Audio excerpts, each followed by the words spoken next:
listening to Peggy's Place this morning on the radio, or you may be watching it on KGOA's YouTube. Here's our guest. Jeannie Jackson is with me this morning. You can watch us on the radio, and we understand some of the participants. Hey, Jeannie, there you are. You're gonna have to bring your head down a little bit, Jeannie. There you are. Sit back and before we start talking with Jeannie Jackson about the weather and all kinds of things. We had a nice comment from, I think it was Christina Jeanne, the head of the Sea Ranch Lodge, the general manager over there. And she said she was walking along the bluff trails and, hey, I saw you on the radio. We like that. We like that. You can, yes, we are radio with pictures these days, and we're very proud of it. Actually, I think Christina Jeanne has been seen, how many, Leanne? Over 800 times? 850, 850 views on YouTube. So, Jeannie, you got a ways to go before we get there. Yeah, I'm sure it's coming. So this morning, let me give you a quick look. It's 61 degrees outside. We have a steady wind at 5 miles per hour. And right now it's just cloudy. Jeannie probably knows more about the rain and will give us the update on how much rain we've had. And as it gets toward the end of the week, we're going to have a lot of rain, as I understand it. So be prepared. Go ahead and start, like all the squirrels do, get all your nuts and home and all your supplies and everything, just in case, we might have a little trouble with the roads, or you just don't want to be out in the rain. That's always good to stay home. Okay, a couple more quick announcements. Jeannie, today there is the mobile testing bus where you can get a COVID-19 self-test that's coming today between 9 and 11 at the Point Arena on 451 School Street, and in Guala this afternoon between 2 and 5. Get a COVID test if you want, and the COVID bus will be there, and it looks like it's a big purple bus, so you can't miss that. Also on Mondays and Fridays from 11 to 5, you can get COVID vaccines, get vaccinated if you haven't already. And the booster shots are coming. They're not there yet, but they will be. I think we're just hours away, literally, from the Moderna and Pfizer being allowed the boosters, but the J&J, I believe you can get a booster on that. All right, now we are moving into fall. Are you ready for? I'm not ready for fall, Jeannie, and it's wet outside. I'm just not ready. But this Saturday, from 10 to 6, the Richardson Ranch is having, I think this is their first fall festival. And it's free. There'll be live music, arts and crafts, food, our local, burgers, hot dogs, clam chowder, and tacos, pumpkin patch, a hayride, depending on the rain, face painting, and more. And this is at a new event space, The Landing at Stewart's Point. I'm not sure where that is. I think that's right next to Two Fish. And for more information, you can call Carrie Sure at area code 916-517-7795. So it says, yeah, it's at the barn at Stewart's Point, located next to Two Fish, right off Highway 1. So that is happening. Halloween is next week. The Guala Arts has a drive-through trick or treat, which is very nice for kids because, the weather, it's pretty dark and there's a lot of streets like Pacific Woods Road. You don't want kids running up and down that road and anytime, let alone in the dark in costume. There's also what date is today? A pumpkin decorating contest at Guala Arts, and you can deliver your decorated pumpkins October 26th from 11 to 4. So you should check in with the front desk and get your pumpkin registration beginning today. And last but not least, next Thursday, a week from today, October 28th, between 5 and 6:30 on Zoom, there's going to be a community workshop on fire prevention, preparedness, and post-fire resources. And of course, on a rainy day, it's hard to think about fires, and we're happy for the water, but we still have a lot of timber. We have a lot of fuel out there, and we haven't had any fires really next to us yet. So we want to keep it that way. So you can check with Mendonoma Health Alliance, and that's info@mendonoma.health.org for more information on that workshop. I think, Jeannie, we are done with our announcements, and so welcome. How you doing? Thank you, Peggy. It's nice to be here with you via Zoom. Yes, it is. It's very nice. You got to come here once, but that time will come again. But at least we can see our faces. It's nice to see you, and nice to have your listeners on board on a drippy morning here on the Mendonoma coast. That's right. And don't forget, you can go to KGUA YouTube, see Jeannie and I talking in our natural habitats. And I think there'll be some photos shared later. And if not, it's just fun. And then you can say to Jeannie, I saw you on the radio. Our new logo. Right. That's a good logo. I like it. I do too. So, Jeannie, how much rain? Everybody wants to know, how much rain have we gotten? Sure. Season to date at my place in Anchor Bay, 4.3 inches of the blessed wet stuff. So just a little bit overnight, just 1/10 of an inch, but we got 1.6 inches from the storm on Sunday.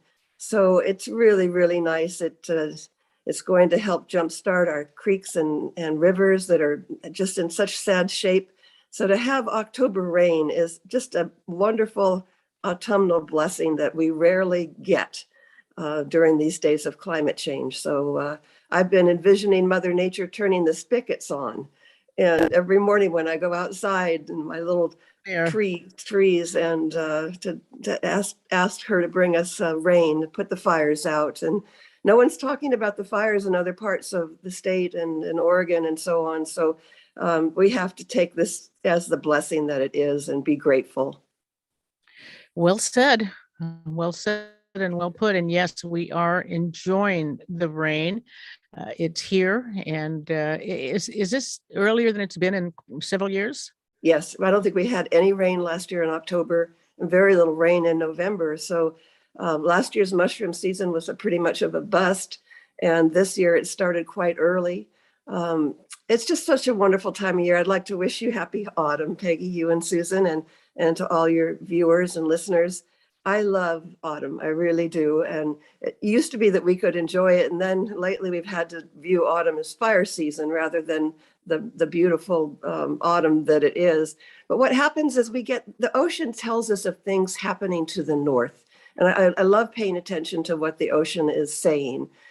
It'll start to get wild and crash, and you can hear the waves crashing against bluffs and beaches, and the ocean is telling you that somewhere, maybe to our north, there are storms. And then the ocean water, the surface water, will change direction, showing you that a storm is on the way. And that's what happened in advance of Sunday's storm. The surface water was seemingly flowing from south to north. And of course, the California current goes north to south. So it's just a phenomenon of the winds that come in, the southwest winds with storms. So it's fun to watch. It was fun. On Saturday, our friends Teresa and Tiger were up and we had lunch at the lodge. And we were sitting out on the deck outside. And at first, the ocean was pretty flat. And then little by little, you could hear the waves starting to get louder and louder. And pretty soon you could see them crashing over the rocks in the distance. And Wow. we knew there was a change coming. The one announcement I did not make this morning, it's so important. Our Ocean Life Symposium starts next Monday through Friday from 9 to 12. We're suspending all regular programming in the morning. And you, our listeners and viewers, you'll be able to watch this symposium, a conference, guests 19 experts on our oceans, whether it's Atlantic or the Pacific, whether it's about the mammals or the lobsters. You're going to learn an incredible amount of information and what's going on during these days of climate change. And, we've got some wonderful sponsors helping us out here at the station. And for you, the listeners and the viewers, it's free. All you got to do is sit back and watch it and get an amazing education. It's a third annual Ocean Life Symposium. And as Jeannie said, those of us who live out here, we pay a lot of attention, a close attention to the ocean and the changes out there. I thought you were going to say you forgot to introduce me. Well, did I do that? Did I do that again? Jeannie, I tell you, I'm having such a hard time getting back in my body. You know, I had that minor surgery, and I swear that anesthesiologist took out 3/4 of my brain, and it's taking me forever to get back in. Not to worry. This morning, Jeannie Jackson, the one and only author of Mendonoma Sightings, seen new columns every Thursday in the Independent Coast Observer. Today's edition coming out. Website also Mendonoma Sightings. Did I say Mendocino? MendonomaSightings.com. Yeah, and anything you want to, this is the most wonderful service that Jeannie performs here. If you are new to the area, old to the area, it doesn't matter. If you see some bird, animal, insect, something crawling, climbing, flying, and you say, what is that? And the picture or not, if you can describe it and you send it to Jeannie, she'll tell us about it. And a lot of times it might be something that's not local, somebody passing through. We heard a story the other day, I think on, I don't know, one of our science shows, maybe it was Living on Earth, about I'm going to get the name wrong. Is it the cackling geese? Mm-hmm. Aleutian cackling geese. And they come through here every year. Yep. I love that. Yeah. We also have greater white-fronted geese too. And we believe Diane Hitchell had said that during the storm on Sunday, she heard geese going by because they're very vocal. I mean, they're talking the whole time. I wonder what they're saying to each other. Turn left, turn right. No, go straight. But are we there yet? Yeah, are we there? Yeah, those are the young ones. Yeah. I believe she thought they were greater white-fronted geese that came overhead. My sister Linda Bostwick also heard them in Point Arena. So I haven't had any exact sightings of the Aleutian cackling yet, but the greater white-fronted are known to be in front of storms. So they're also like a harbinger of storms. So it kind of fits in that they would be the first ones streaming south. It's interesting because a lot of times the birds will just sit on shore, and all of a sudden you'll look along the beaches and there will be hundreds, if not thousands, of birds sitting there prior to a storm. And they face into the wind too. They're very aerodynamic at how they place themselves. So one of the birds that comes here to breed are ospreys, and they have pretty much left. There's been a few sightings of a lone osprey, but I haven't heard their calls or seen them in the air for a couple of weeks now. It's hard sometimes to pay attention to the absence of something, but I do enjoy paying attention to the ospreys. Obviously, there's a nest that I get to watch through a spotting scope, and they reuse their nests every year. So it's been a real treat for Rick and I over the years to be able to watch them successfully raise their chicks. They raised 2 chicks this year, 2 very healthy chicks. So it was a good year, I believe, for our ospreys. So we'll see them again in the spring.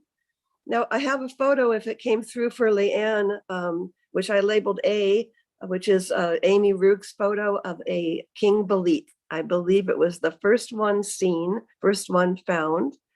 So if she can pull that up, that would be great. Yeah, we've had enough rain to jumpstart the mushroom season, which is really exciting. We usually think of Boletus edulis or porcini mushrooms as arriving right around Thanksgiving after the first 2 to 4 inches of rain, but we've already had that. So here, the boletes don't pay attention to our calendar. They come up when there's enough moisture. So they're a choice, wonderful mushroom to find in the forest. Yeah, we're not finding. Did you send us an email? I sent 2 emails, yes.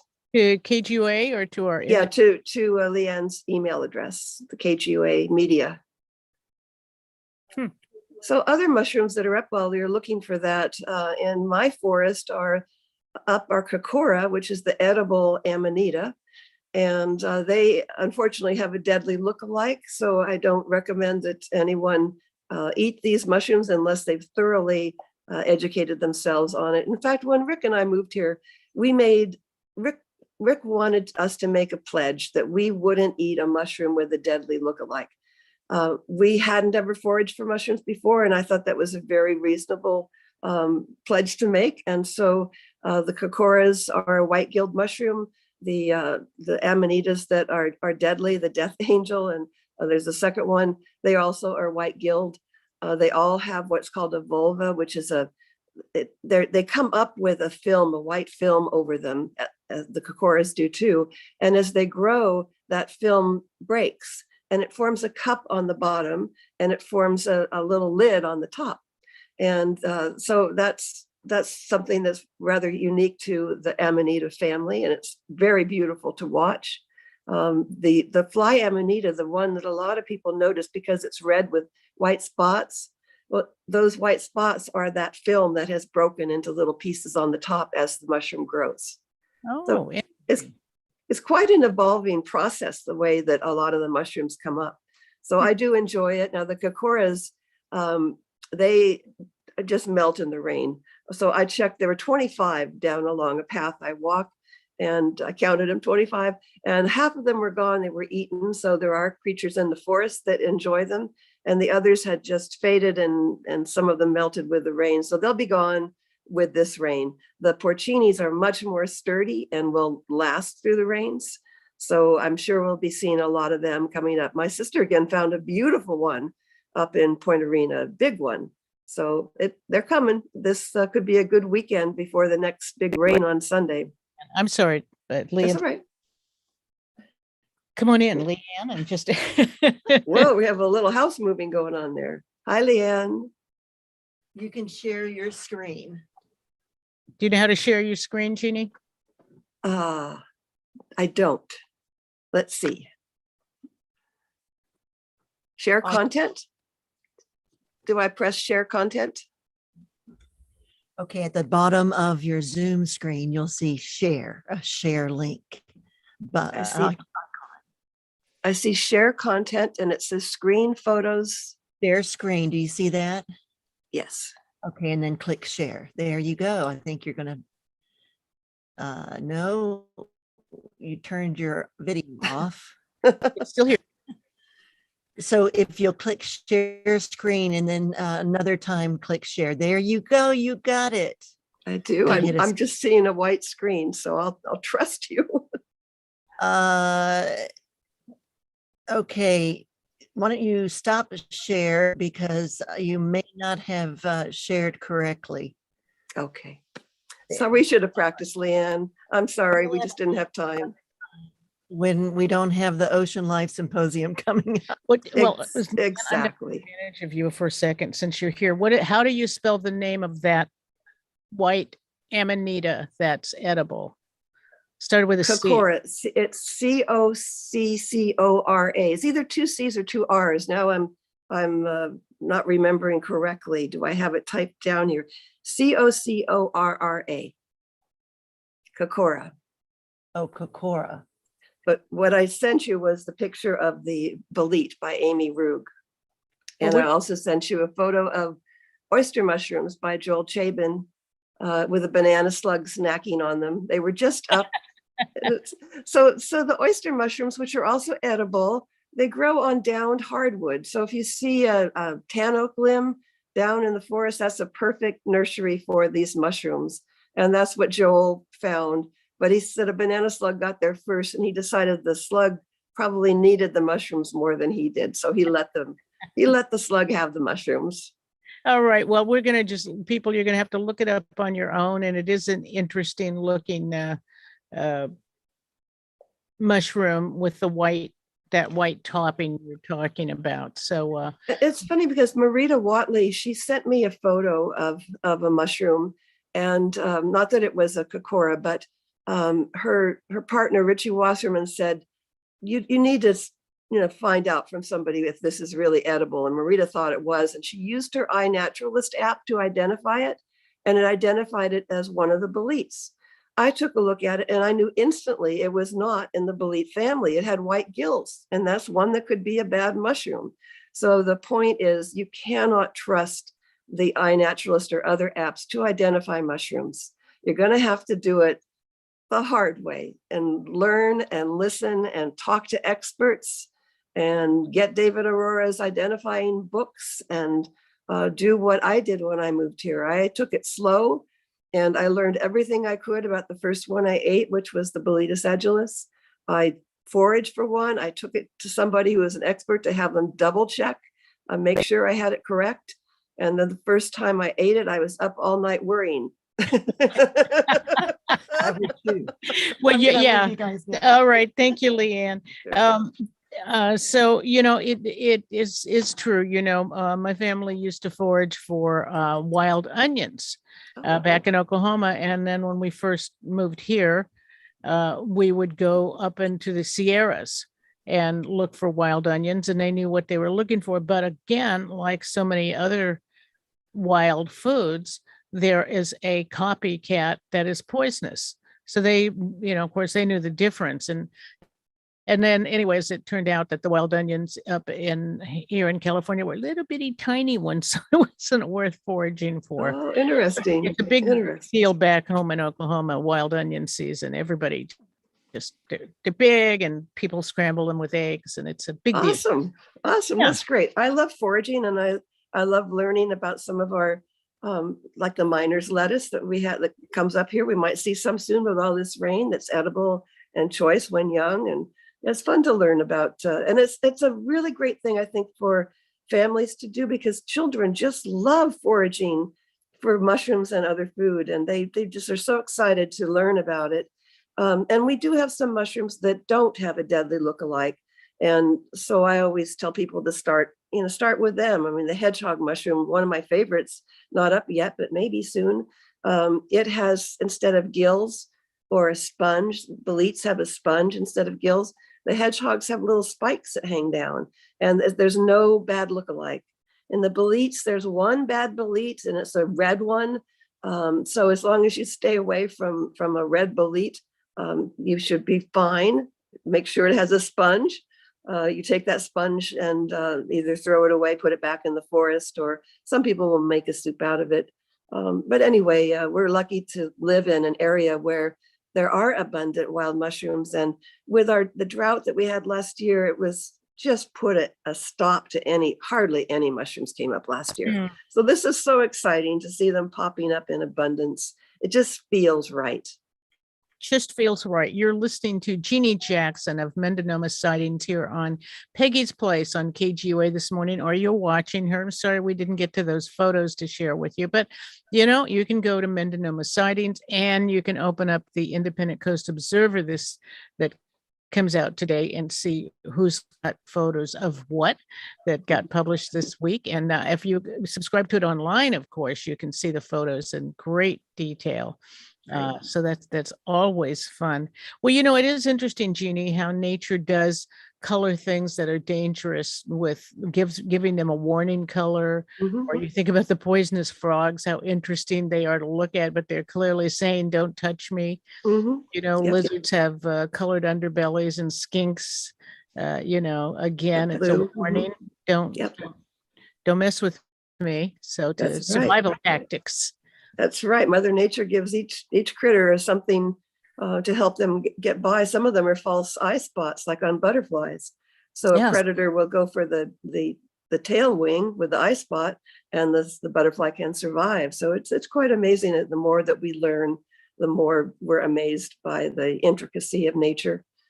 Mm-hmm. Before the rains came in, it was quite dry, and we had some unusual things happen. And one of them was the Padaha, aka the Garcia River, stopped flowing into the ocean about a week or 10 days ago. Mary Heibel found it. She hiked out and then called me to tell me. She had never seen that happen. The Guala always closes every year by a big sandbar. The Garcia, though, she called Larry Stornetta, who's been there for decades, and he had never seen it happen. So I contacted Craig Bell, who's been overseeing the Garcia River and the restoration of the river. And he said, to his knowledge, it's only closed one time since the 1900s. And that was in the 1970s drought.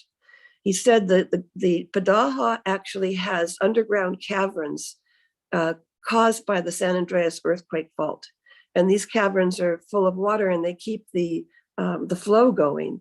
So to have them empty and the Padaha stop flowing into the ocean is quite an example of how bad the drought has been.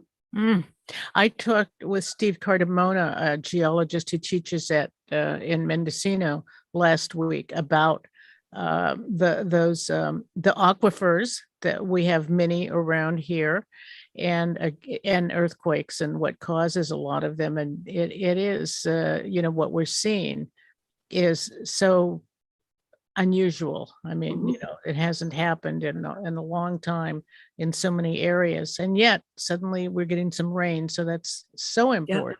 Yeah. I bet the Padaha is flowing this morning, and if it isn't, it will be by Sunday's big storm. That's a terrifying thing to think about when rivers stop flowing, isn't it? I know, and there's been others, bigger rivers to our north that stopped for a while, and it's just shocking. It really is shocking. So again, something to be grateful for. The other thing that happened before the rains is we saw different critters coming to hummingbird feeders. And it's too bad I didn't manage to get the photos in enough time to work this out, because one of them was, let's see, I'm jumping around here. Ruth Downs got a picture of a chestnut-backed chickadee on a bird feeder. And then Adrian Bennett found one of our little green frogs up on one, a Sierra tree frog. And we do think that the chickadee was drinking the nectar. We think the tree frog might have been up there to get little insects that might have got trapped in sugar water on the top lid. Because I don't think a tree frog has, I don't know, can a tree frog have a tongue that goes down that little tube? I don't know the answer to that one, Peggy. Yeah, I know. It's a sweet tooth. Yeah, definitely has a sweet tooth. And Thane Frivold, his dog Moon, alerted him to something going on outside his place on Sea Ranch. And it was what he called a nocturnal masked hummingbird, very rare and giant. And he got a video of it, and it, of course, was a raccoon. And so this video is fooled for a minute there. I know. And I wondered what it could possibly be as he described it, but the mask kind of gave it away. And anyway, he sent me the video. I have it posted on my website, MendonOmaSightings.com. So you can see the raccoon knocked it down and was just dipping his paws in the nectar and licking them off. He was relishing that sugar water. So Thane told me he's taking his feeder in at night now, because most all of us creatures have a good memory for where we get good food. And they come back to that place again. So he's probably smart to bring it in, because I'm sure it would make a pretty good mess. And then another thing that we noticed, this was very interesting, and I actually brought those pictures over. Can I put a picture up and people can see it? Hold it up in front of you. Okay, let me try that. Let me see how this might work, because this is a picture of a Western scrub jay getting some water upside down from a leaky faucet. Sarah Bogard got this photo. Sarah, that's great. Yeah, you're doing a good job. We could see it fine. Great. Okay, well, I only have a couple, but at least I could share a few. So I thought that was very ingenious of that jay to get the water that way. And then another sign of that hopefully will be in our rear view mirror now. John Wall and his dog Dash discovered that the Salah Creek waterfall had stopped. So now that we know the Padaha stopped, we're not surprised that a little creek's waterfall had stopped also, though he said he hasn't seen that before. So the Salah Creek waterfall is just a wonderful place to go. Some people call it the grotto. There's a lot of special names for it because it's so peaceful and beautiful. The cascades there are quite wonderful. And so this weekend before Sunday's big storm could be a good time to go check it out, because I'm sure it's flowing again and would be fun to see.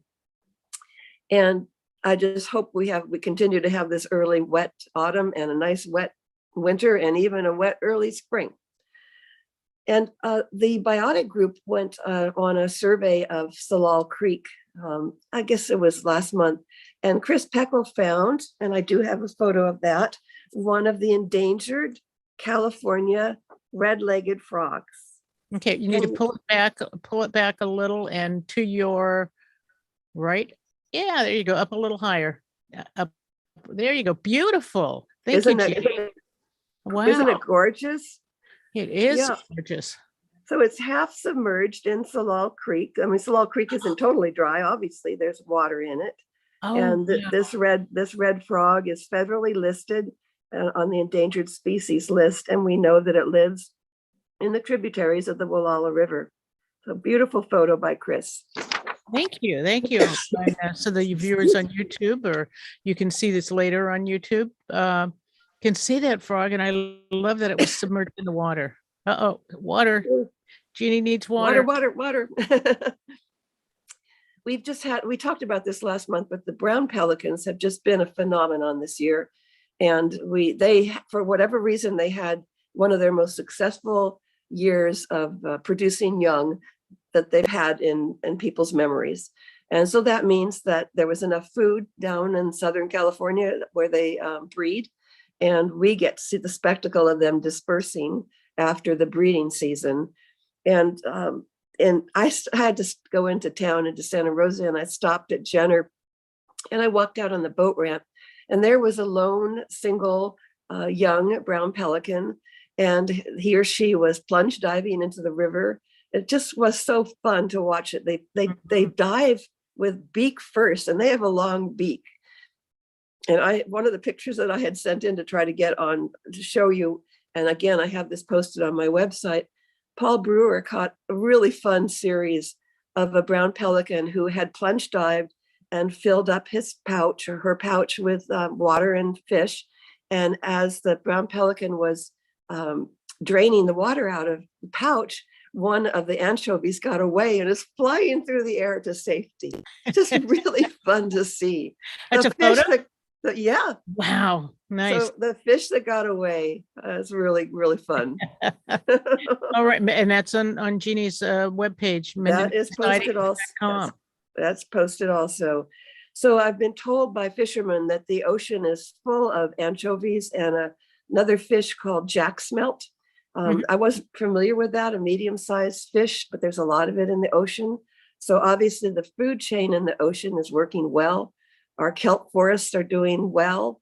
I wrote about it last week, how we had some scientists came up to Schooner Gulch or Saunders Reef maybe to study with drones the kelp forest. So it's been a wonderful sight to see that come back in lushness, because it's important to the ecosystem of the ocean. It's all connected. We can't do without one thing. It's just if we humans in our hubris take something out of the ocean and put it in jeopardy, we don't know the ramifications of that. And we need to be more aware of our impact on the ocean. Well, and that's one of the reasons for our upcoming Ocean Life Symposium. And we found out in another article earlier this week that there's a major change in plankton. And so, even the tiniest of creatures make a big difference in the whole earth and the whole ecosystem, because they're migrating north because the waters in the ocean have gotten too warm. And that means a big change, of course, in the diet of the whales, for example, that that's their main food, are these things that are so tiny, but it's going to mean more than that. But so from the tiniest things that we can't even see, we have no idea how that's going to affect us humans walking around here on the earth. Very important to know. Right. Yeah, I heard Scott and Tree Mercer are so good that they're back here and back from their stay in Maine. And of course, they immediately went out to the bluffs and saw humpback whales. And I have a nice, I know that they talked about seeing the humpbacks because I listened to the show. And but Scott told me about and I didn't write this down, but it'd be in my column today, about the flippers of a humpback. And they're huge. They weigh 1,000 pounds. I mean, wow. Yeah, 1,000 pounds. That just blew me away. And Scott said that when they do this slapping with it, it sounds like a gunshot and can be heard a mile away. So pretty amazing. They spend a lot of hours out there. They're so passionate, and I appreciate the fact that they give us this window to the marine world that many of us just don't have the time to take to do what they're doing. So a lot of this individual scientist work going on with Sherry Goforth Ebby and Sarah Bogard, and of course the Mercers and others. It's a wonderful way to spend your retirement and add to the knowledge base that we all so want to learn more of. That's right. And people like Sherry and Sarah, we call citizen scientists. And, you know, they, from whatever their background is, and then being trained with local scientists, Sherry does amazing, they all do amazing work. But what, you know, when Sherry's been here to speak to us, she has these books, everything is logged, perfectly timed, you know exactly. I've seen them. I've seen them. They're very amazing. Very impressive. Yeah. All right. Just again, remind you, Jeanne Jackson is the voice you're listening to this morning, talking about all the wonderful sightings here on our coast. Well, you mentioned sometimes looking out and seeing hundreds or thousands of birds out on the sandbar at Guala Point Regional Park. And we're fortunate that we can so easily see it. We can just go to the Guala Bluff Trail and look down, and Federico, who works at Surf, Federico Osuna, he went out one day, a couple weeks ago, and he told me that he started counting them in blocks of 100. And he got more than 1,000 brown pelicans out there on the sandbar. Just absolutely amazing. Whoa. And these are the birds that we almost lost because of us affecting them with this pesticide DDT, getting into the waterways and getting into the food that they eat. And their eggshells cracked. They were too heavy for the thinning eggshells, and it just put them in a death spiral. So to see them in such abundance now, these prehistoric birds, so graceful in the air, so clumsy on land, or going for a landing in the river, it's just heartwarming to see. I don't take them for granted, I guess is what I'm trying to say. That's right. I love watching the pelicans too. We had a couple of mountain lion sightings, and one of them was right downtown Malala. Teresa and Rick Deniston's neighbor reported seeing one in their driveway. And they are on the west side of Highway 1, overlooking the river and the ocean. So a mountain lion will go where he or she wants. No photo, but it's just interesting to know that they're active and around. Didn't we have someone, the woman that had a tracking device on a couple of years ago, and we saw how it went all through Guala down on the west side, up along the ridge and back down again, and I think up and through some of the canyons, because we hear them from time to time, and the canyon that we share, and then going north, we hear them a lot. Yeah, the males they have huge territories, and I forget the name of that tracked mountain lion, but yes, I had forgotten about that. But seeing that the map, because that mountain lion was a young male, and he actually swam the Russian River when it was in flood stage. So, and he came I think he went all the way up to the Elk area, if I'm not mistaken, certainly to Manchester. So yeah, the tracker showed that he was hiding behind the Humane Society's building in downtown Guala one day. Yeah. So if I was a dog down there, I'd be worried. Yeah, that he didn't make it. He was killed. Right. He was killed some domestic animals. So but it was very interesting to learn about how much this cat wandered. The females have much smaller territories, so it's more likely that we would see a female. In fact, I'll never forget, Cece Case had a female look in her window as she was working at her desk one year, one of my favorite photos of all time. Right. And I just can't imagine how it would be to look up and see a mountain lion staring back at you through the glass. I'd kind of like to know that, but yeah, I'm with you. I think I'd love to see that. We've had some black bear sightings. I'm not surprised because they love huckleberries. And my neighbor, Taya Leonardi, had one come and just dismantle a pear tree. They can do a lot of damage when they want to get some food. So I'm not surprised that we are having some sightings of them because the huckleberries are so abundant this year. I don't know why, if it's a response to the drought. Okay, we didn't get enough water last year, so we're going to just produce like crazy. There's a term in the botany field for a year when a plant will produce a lot. It's called a mast year, M-A-S-T. So I think the huckleberries are having a mast year, and we'll have to see if hopefully we'll have a average or above average winter rain, see how they do next year. But this year, they're just everywhere, ripe berries everywhere. You have gotten the mast. Our yard did not get the mast, have the mast effect, but one small plant, and this is a special to KGA and K-Tide listeners, when our dear friend Liz Redfield died, several of us planted these beautiful orange roses. And in the past 3 weeks, we've had 3 blooms.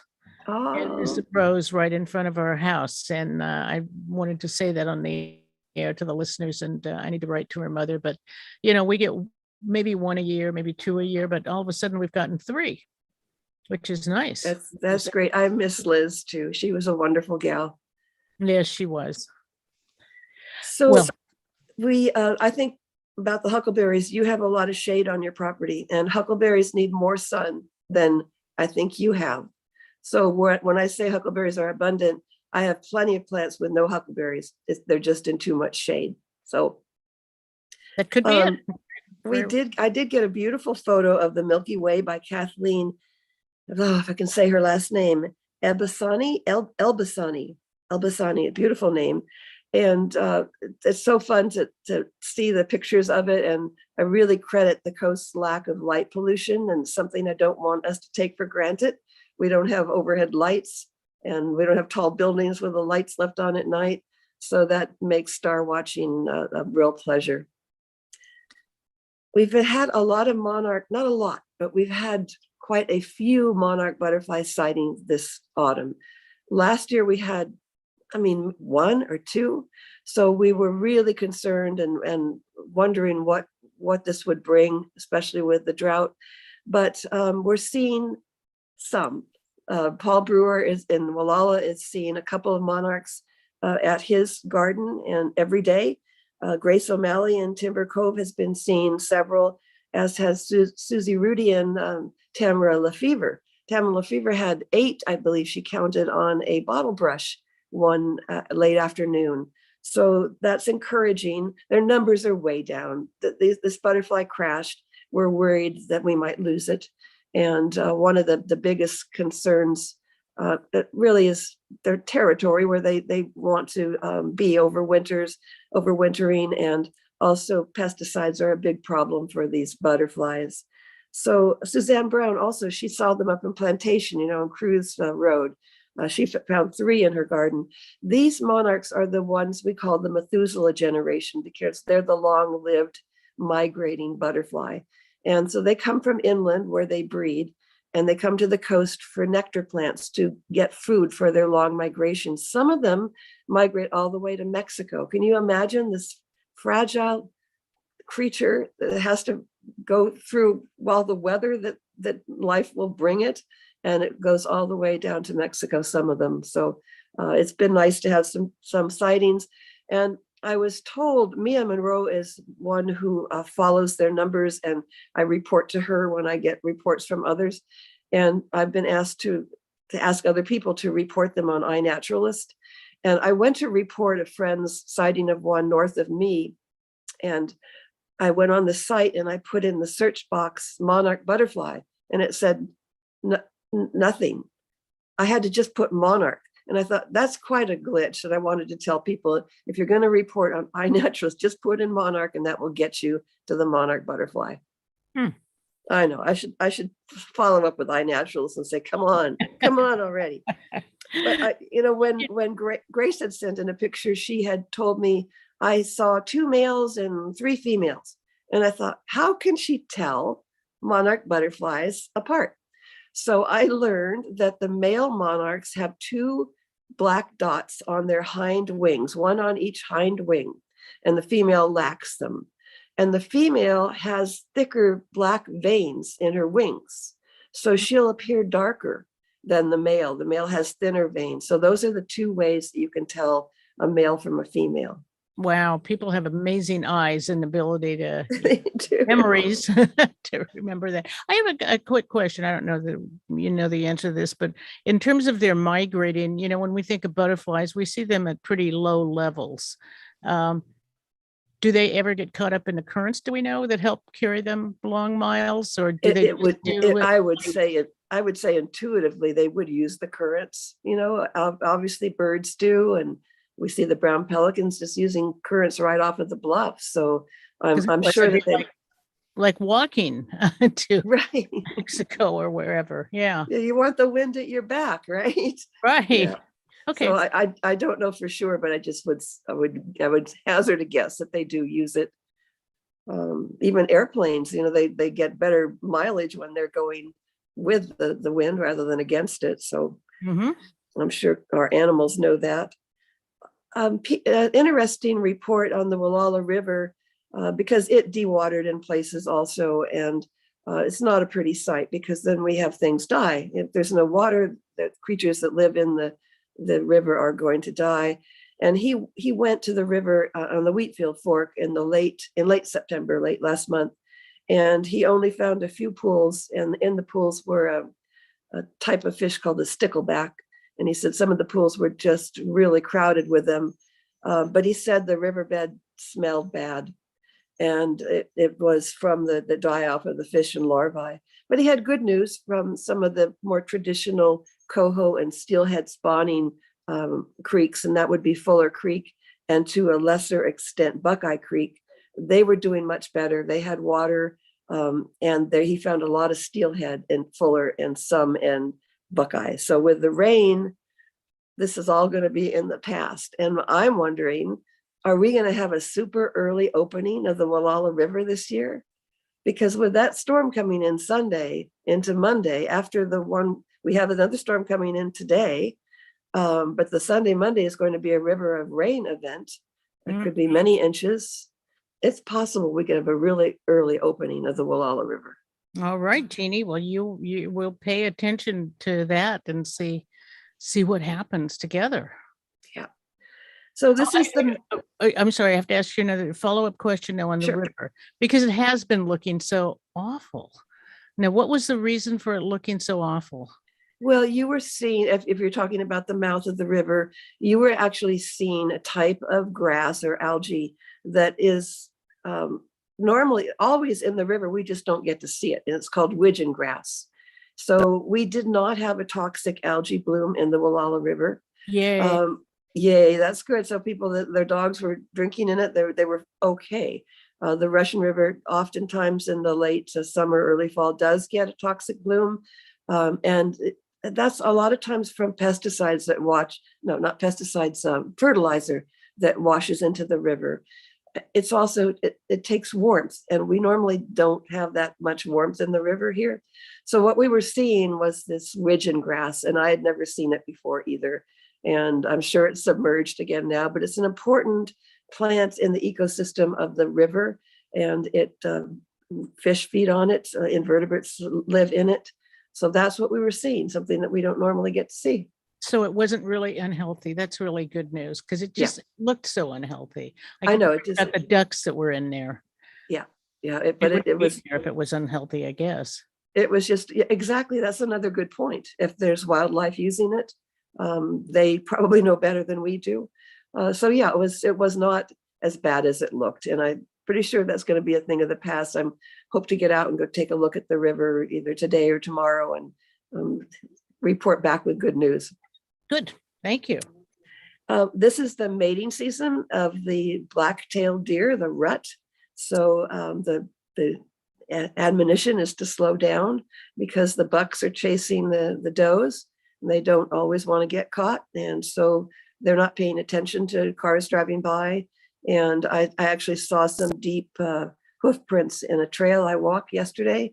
And that told me that there was a little chasing going on my property, because just thinking of running away, you got a lot more pressure on the hoofs. So Eric Setterholm told me, he showed me a photograph, sent in a photograph of a buck with a response, and the name for this response is Flamen, if I'm pronouncing it right, Flehhmen. Now that was a new term for me, Flamen response, and it's an animal's response to pheromones or scent. And when this buck had opened his mouth and his upper lip had curled up, that's the sign that this buck was taking in the scent of a nearby doe. So kind of interesting to know that there's a name. Its lip. Yeah, you've seen horses do that. Horses do that a lot. That's a scent thing. Isn't that interesting? Yeah. Flamen. All right. And Eric also told me that he slows down so he can get nature sightings. So I would like people to emulate him, especially now during the rut. So rather than drive Highway 1 to his home on Sea Ranch, he drives roads on the Sea Ranch and takes it nice and slow. And on one day, he saw a pileated woodpecker. He saw 3 white-tailed kites and a bobcat. And this bobcat was eyeing some gopher mounds, and the intense look on the bobcat's face was really fun to see. Oh, and in fact, in today's ICO, I believe on page 1 is going to be a photo of a bobcat that I think the fellow's name is David Presotti, something like that. He got a series of this bobcat launching itself in this arc, and at one point stuck its head down the gopher hole. And I labeled the photo, "Anybody home?" Oh my goodness. You reminded me thinking about pileated woodpeckers. We were up by RCLC in that area, looking at a house, and there were these redwoods next to this house. And I have never seen this before, but the redwoods were covered with nut holes. And I have never seen that on a redwood before. That's going to be in my column today. That's Harmony Susula got a photo of it, and George Anderson sent it to me. It's a granary tree. And these are acorn woodpeckers that gather up the acorns. They drill a little hole and they pop that acorn in.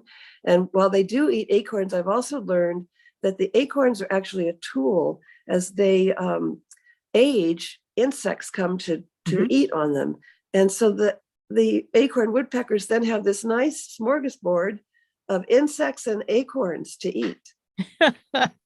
Pretty darn smart. Very nice, mixing your flavors. Very nice. Yeah, I just shocked. I'd never seen redwoods covered. I've seen houses and other trees, but right, I know. And I asked Diane Hitchua about it because George made the point that the tree was alive. Normally we see it in snags and dead trees.